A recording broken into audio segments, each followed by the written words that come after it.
Okay, Shalom, Shalom, Israel. It's the brother Abakala Walam here to share this video with the body of YAHAWAHSHI. First and foremost, I want to give honor, praise, and glory to YAHAWAH, Ba'ashim Rakakadash, and double honors to the apostles and the elders that I learned this truth from, the men at Great Millstone, and the brothers that teach the like-minded doctrine. Here to share a video to edify the body. Yahweh Ba'ashim Yahushai. The guy here, the video says, no choice but to retaliate. Moscow responds to new U.S. sanctions. I'm gonna just let the video play a little bit and bring some scriptures out. The Russian Foreign Ministry says Washington bears full responsibility for harming relations with Moscow. That's after the White House said it was expelling diplomatic staff and imposing a wave of new sanctions. Moscow says it has no choice to retaliate. Such aggressive behavior will undoubtedly meet firm resistance. A response to the sanctions will be inevitable. Washington has to understand that there will be a price for the degradation of bilateral relations, and it is the U.S. that is entirely responsible for what is happening. A lot of developments today. The Russian... They say the U.S. is entirely responsible for what's happening. The sanctions, I guess without a doubt, they thinking of everything that's going on in this the fall of this world. You know, these worldly events. All these nations are putting the blame on each other. You know, and I'm without a doubt they blaming the U.S. for everything that's going on, even with this pandemic that's going on too. I want to get out of Obadiah. The verse Obadiah 1:1, and it reads, the vision of Obadiah, thus say the Lord God concerning Edom, I've heard a rumor from Yahawah, an ambassador is sent among the heathen, arise ye, and let us rise up against her in battle. Behold, I have made thee small among the heathen, thou art greatly despised. The pride of thy heart hath deceived thee, thou that dwelleth in the cleft of the rock, whose habitation is high, that saith in his heart, who shall bring me down to the ground? Though thou exalt thyself as the eagle, and though thou set thy nest among the stars, thence will I bring thee down, saith Yahawah. That's basically, the U.S., you look at the U.S. flag,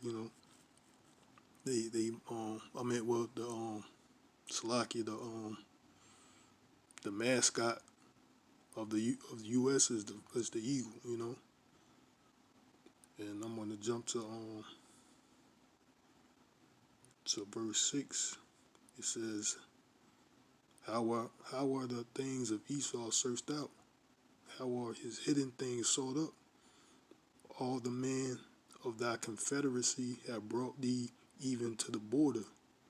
The men that were at peace with thee have deceived thee, and prevaileth against thee. And they that eat thy bread have laid a wound under thee. There is no understanding in them. They ain't gonna be persuaded. Like these other nations, they ain't gonna be persuaded at all with this whatever the U.S. try to say, whatever they doing, and that wound under the ground, is nothing but these missiles, That's all. That's what that wound under the ground is. And I want to go to Revelation. Yeah, they hate America,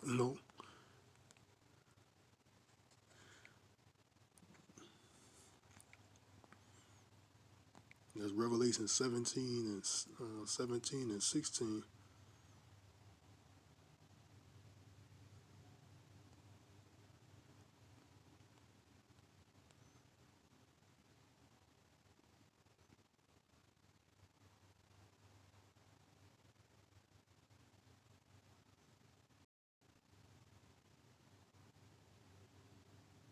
Revelation 17 and 16, and it reads,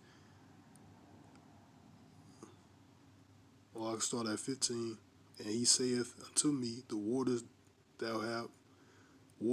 which thou sawest, where the horse sitteth, are people and multitudes and nations and tongues.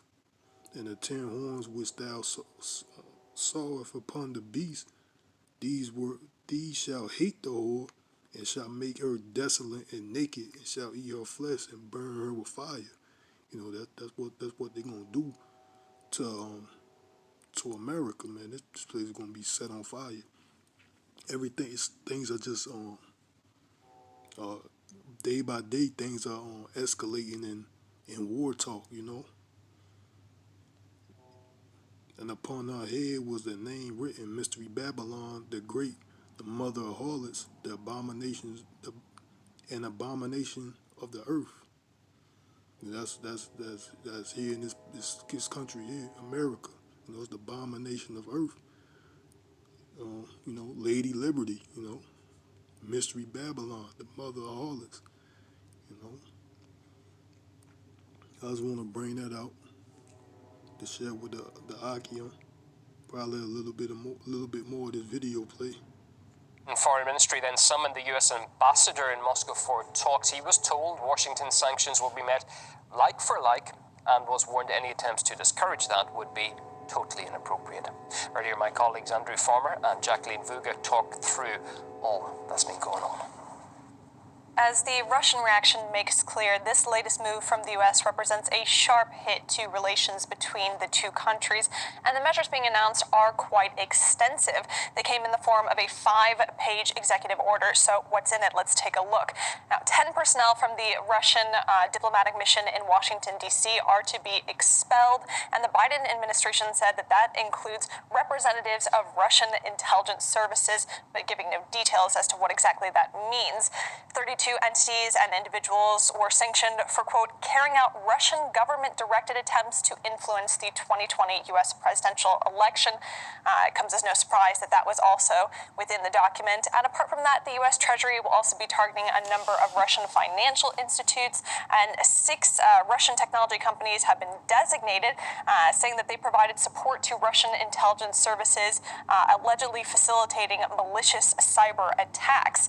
Now, with all that in mind, the White House seems to be taking a rather paradoxical approach to Russia, relations with Russia, as in the statement outlining all of these measures, they started off with a call for stable relations with Moscow. The Biden administration has been clear that the United States desires a relationship with Russia that is stable and predictable. We don't think that we need to continue on a negative trajectory. However, we have also been clear, publicly and privately, that we will defend our national interests and impose costs for Russian government actions that seek to harm us. This is not the first time we've heard sentiments coming from the Biden administration like that, but then they hit Moscow with these sanctions and other measures, and they've also now officially laid the blame for the SolarWinds cyber attack at the feet of Russian intelligence. For a little background on that, last year a piece of software called SolarWinds was hit with a cyber attack, and those behind it gained access to digital files of several U.S. government agencies, including the Treasury, the Justice and State Departments. It was a huge deal, and at the time, the U.S. said that they suspected that Moscow was behind the attack, but investigations were still going on. But now the finger of blame is being firmly pointed at Russia, but again with this caveat that the U.S. has high confidence, quote-unquote, in the assessment that Russia is to blame, but no concrete evidence is being put forward, and Russia has all this time, of course, denied any involvement whatsoever. And it's also, isn't it, a sharp change in tone that we've heard from America over the last couple of days, because, you know, if you wind back to then, there was talk of a summit between America and Russia. Well, exactly. Just 2 days ago, on Tuesday, Biden and Putin spoke by phone, where Biden once again said that his goal was to build a stable and predictable relationship with Russia. And at the time, he also proposed a summit between the two leaders to take place in a third country. And the Biden administration has said that that summit, that meeting, is vital to stop the escalation of tensions between the two powers. But the Russian Foreign Ministry says that DC's actions speak a whole lot louder than those sort of words. Joe Biden said he is interested in the normalization of Russia-US relations, but the actions of his administration show us the opposite. The US is not ready to deal with the reality of the multipolar world, which shuts out the possibility of American hegemony. Instead, they count on sanctions and interference in our internal affairs. So at this Well, I'm gonna just leave it at that. You know, they said enough. You know, like all it is everything is escalating. You know, to that great and dreadful day, the return of YAHAWAHSHI Salakia. You know, when YAHAWAHSHI returns, you know, it's gonna be, you know, that third woe. You know, that's what it's all leading up to. Well, I'm gonna just leave it at that and hope the body of Yahweh Bashim Yahweh Shai will edify. And to the next time, Shalom.